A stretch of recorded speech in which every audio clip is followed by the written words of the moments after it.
Balkan. This was a standard joke. Let me do the entire theory. So we have here Slovenia, and every Slovene will tell you this is the limit. Here, Balkan confusion starts. Okay, then let's go on. You ask a Croat, he will tell you it is clear. Croats are Middle Europa, Catholic, Belgrade, Serbia, Orthodox religion. We are in Balkan. You ask a Serb, he will tell you down here, either Sarajevo or Kosovo. They will tell you this is the true Balkan. Now, the irony is that if you go too much down, then all of a sudden Balkan is up there. No? In Greece, they will tell you, we Greeks, we are the origin of Europe. Up there, the dark Balkan mountains.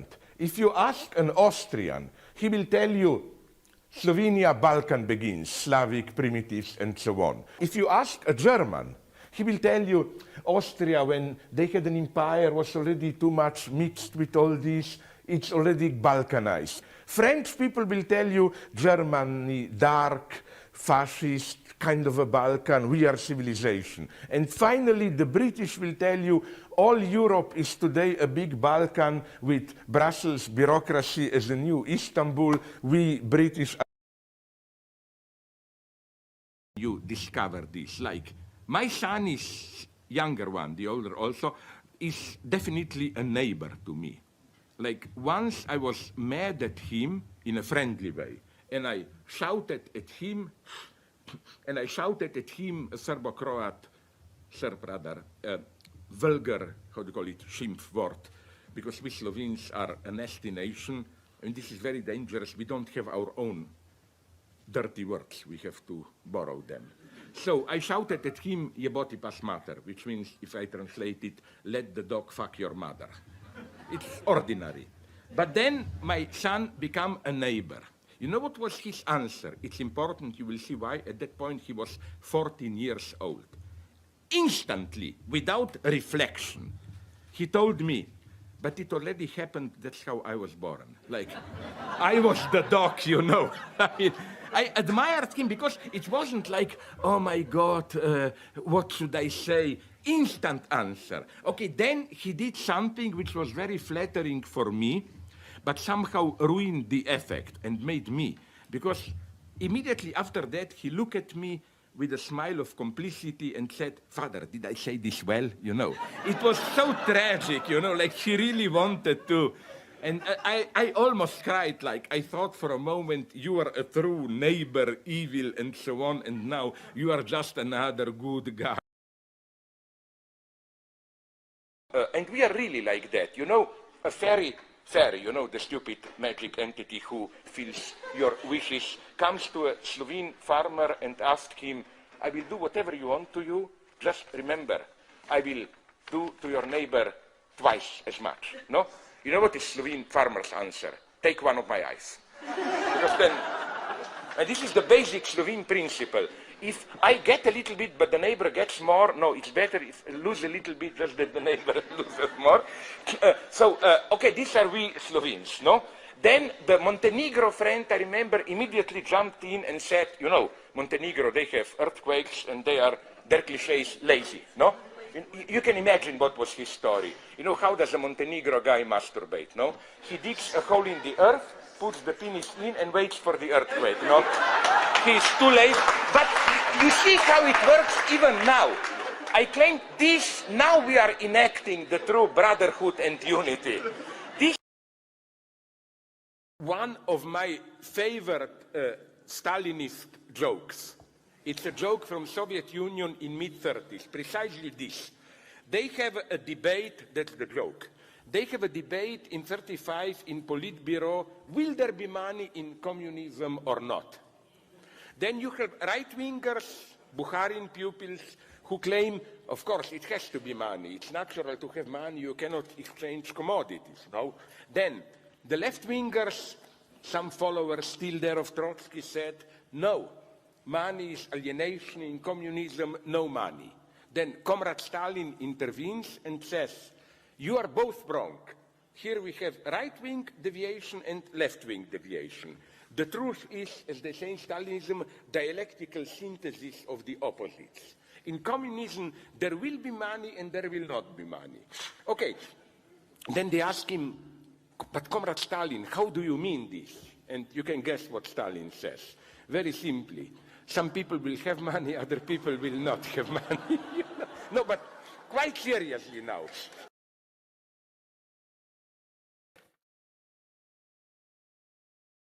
Have it now. You know, they simply, and there are, I will not bore you, but there are so many lessons that they didn't get, and it's not simply that they didn't get. They were told all the time, but this is the true force of ideology today. This I know very well, but even if you are told the truth, you ignore it. So let me conclude so that you will not again with, here again, Niels Bohr, you know it, I used it even here maybe. He proposed the best formula that I know of how ideology functions today. You must know the story. I read it in a biography of Niels Bohr. He had at the entrance to his country house a horseshoe. In our primitive Europe, this is a superstitious item. Allegedly, it prevents evil spirits to enter the house. And a scientist friend visited him and said, but aren't you a scientist? Do you believe in this bullshit? You know what Niels Bohr answered? Of course I'm a scientist. I don't believe it. Then friend asked, but why do you have it there? Bohr answered, because I was told that it works even if you don't believe in it. That's how liberals effectively function today. It's utter cynicism. They themselves do not really believe. A Muslim friend from Ramallah told me one of their jokes, which is, you know, this stupid idea everyone knows, serious, I mean, historical linguists. You know that idea, if you die as a martyr, you go to heaven, 70 virgins await for you. Everybody knows, every serious historical linguist, it's a mistranslation. It's the same, that word, at that time, 7th century or whatever, Muhammad, was a term in everyday language. It meant from white grapes, the top quality, how to call it, sour grapes, raisins. And this was the standard sign of Arab hospitality. You know, you are a welcome guest, we give you a whole palm of 70 white raisins. So, that's Ramallah, West Bank joke. There is an ugly Palestinian boy, he wants to sleep with girls, he is too ugly, gets no girl, so he said, my God, I like sex so much that I will become a martyr, explode myself. He does it and, okay, enters heaven, and then, here you have them raisins. And he said, sorry, mistranslation, can I return back, and so on and so on. My favorite, it's not, don't be afraid, I will not repeat myself for 100th time. If I say Montenegro joke, it will not be that, how do Montenegro guys masturbate, no? I have a better one. Why does a Montenegro guy in ex-Yugoslavia, they were famous for being lazy, why does a Montenegro guy always put at his night table a full and an empty glass of water? Because he's too lazy to think in advance, will he be thirsty or not during the night? You see the same genius. Now with your stupid British common sense, you would have said, okay, just put a glass and you drink it or not. No, Montenegro guy is a dialectical. He knows that the absence itself has to be represented, marked by an empty. Okay, we can begin. Conclusion, I warn you, it's really dirty. In the good old days of really existing socialism, a joke was popular among dissidents. A joke used to illustrate the futility of their protests. In the 15th century Russia, occupied by Mongols, that's the joke, a farmer and his wife walk along a dusty country road. A Mongol warrior on a horse stops at their side and tells the farmer that he will now rape his wife. He then adds, but since there is a lot of dust on the ground, you should hold my testicles while I'm raping your wife so that they will not get dusty, dirty. After the Mongol finishes his job and rides away, the farmer starts to laugh and jump with joy.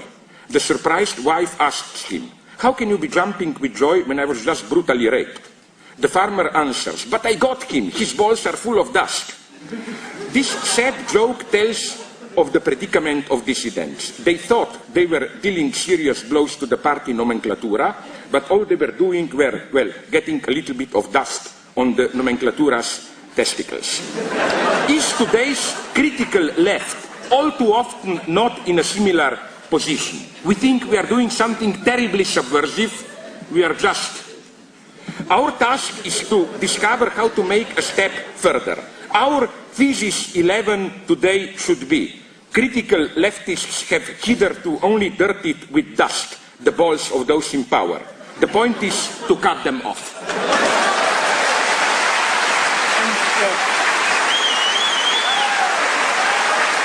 We can.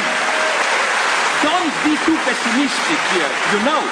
I claim it will be done in a proper, peaceful, ideological struggle. They will not even be aware of it. They will still shout at us, but all of a sudden their voices will get higher. How flat was it? No, thank you very much. There is a nice French joke against a stupid Englishman, directed a stupid Englishman who goes to a French restaurant and wants to impress them with his knowledge of French, but gets all the expressions wrong, and it's a wonderful whole line, like the waiter asks him hors d'oeuvre, like you know, appetizer, and he reads it literally, out of work, and answer, no, I'm not hors d'oeuvre, I have my job, I can pay for it, and so on and so on, and at the end, to impress them, saying good night, he wants to appear educated Latin, he says nota bene, you know, like.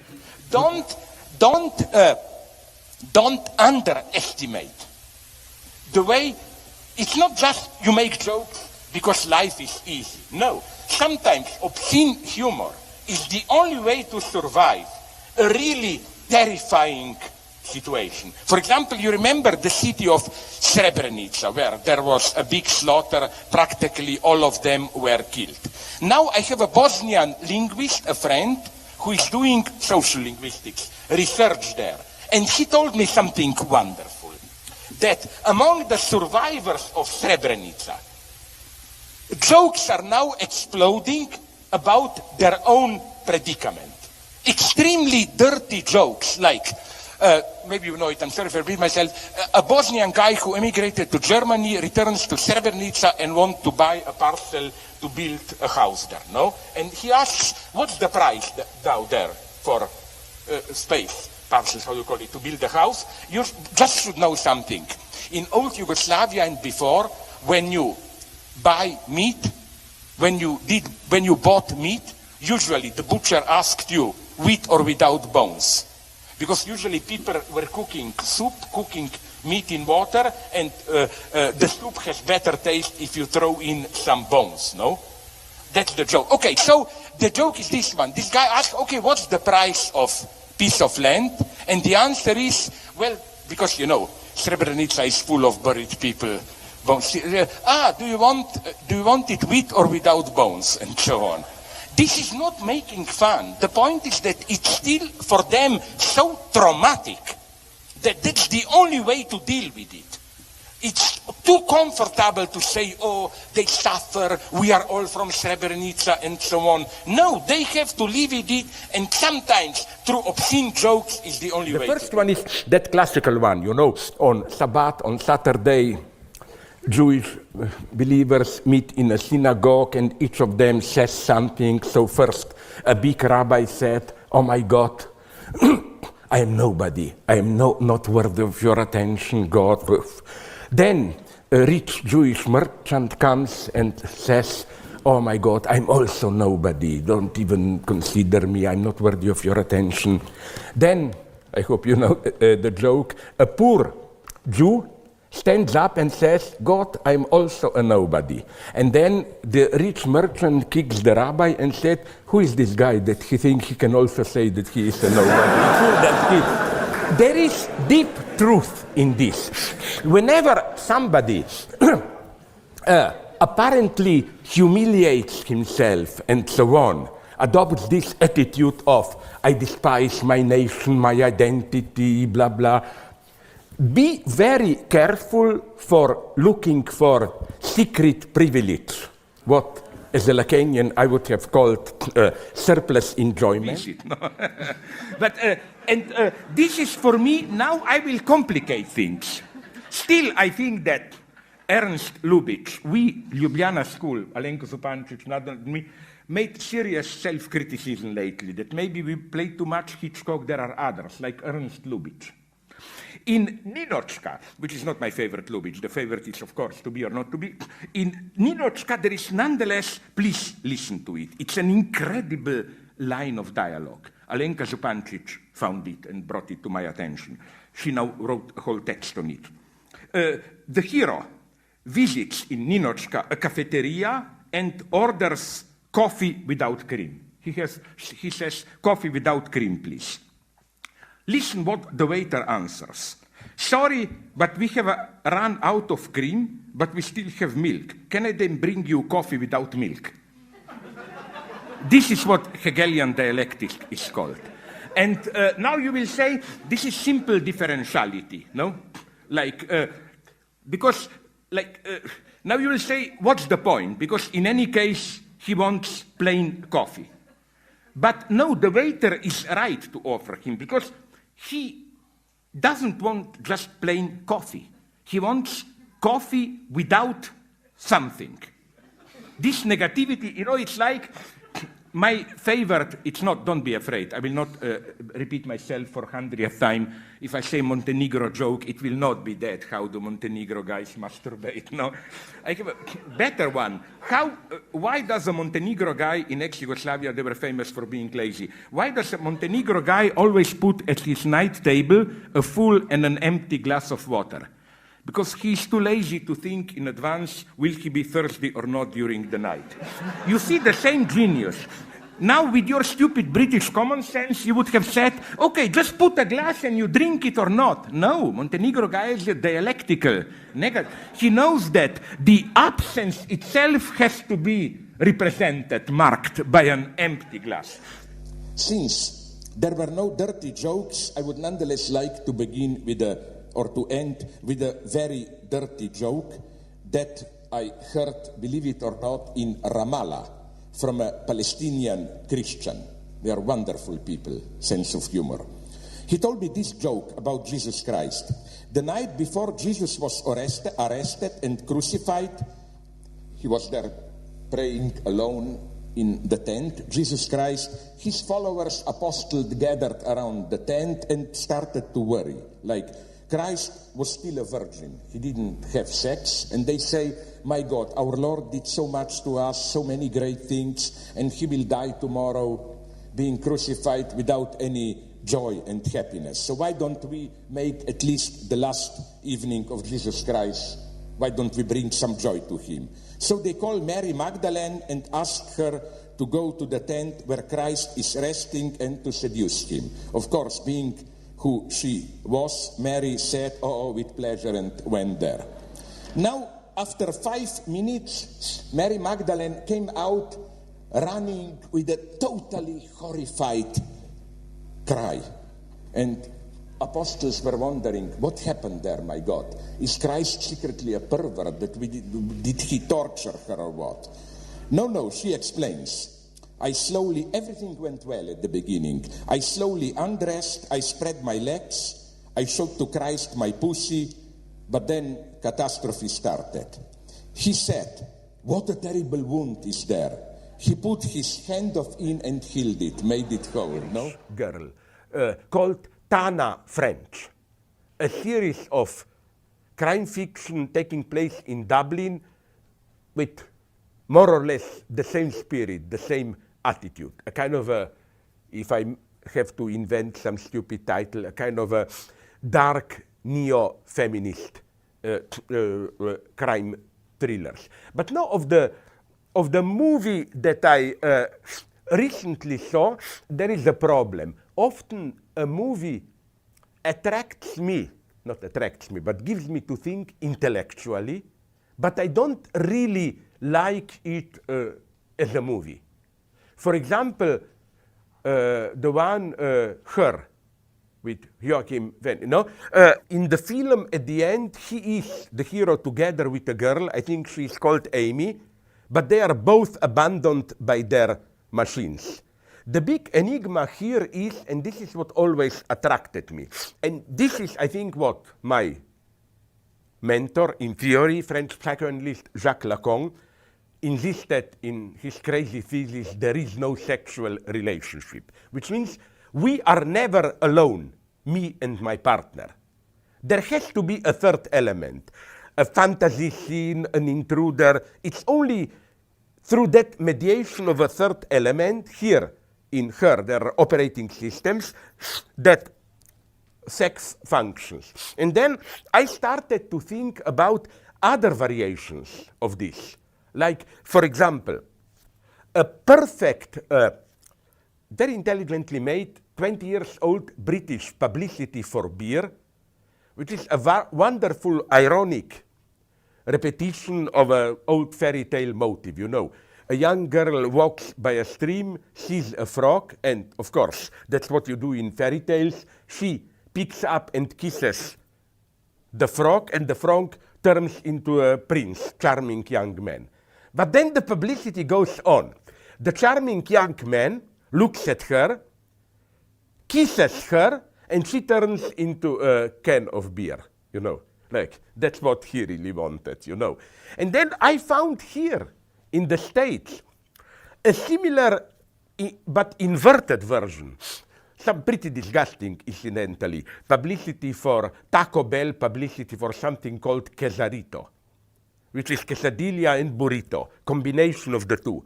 And it's presented in such an obscene way that if you combine the two, it's really like a penis enwrapped by a vagina. But how is the publicity spot done here? A young guy and a girl sit during lunch break at a table. One has quesadilla, the other burrito, and they look at each other, and then you see each person's dream. Boy looks at her and imagines the future. They start to talk, they get married, have children. Then she looks at him, approaches him in her dream, and takes his piece of burrito or whatever, wraps him up so that she gets a kind of a bisexual completing, and just makes a sign and he disappears, It's similar to that one beer, but what I think is the enigma behind all this is, why do we never get just a couple? Why it always have to be some intruder? And the best Hollywood version of this, I ask all the viewers who are watching us now to download. You can download it for free. It's an American classic movie, Preston Sturges' Lady Eve, where you have the ultimate marriage proposal scene. You have Henry Fonda and Barbara Stanwyck, and a horse standing behind them, and the horse's head is always intruding, and so on and so on. That's the mystery of sex. It's never two. You always need something, an imagined gaze, an element intruding, and so on and so on.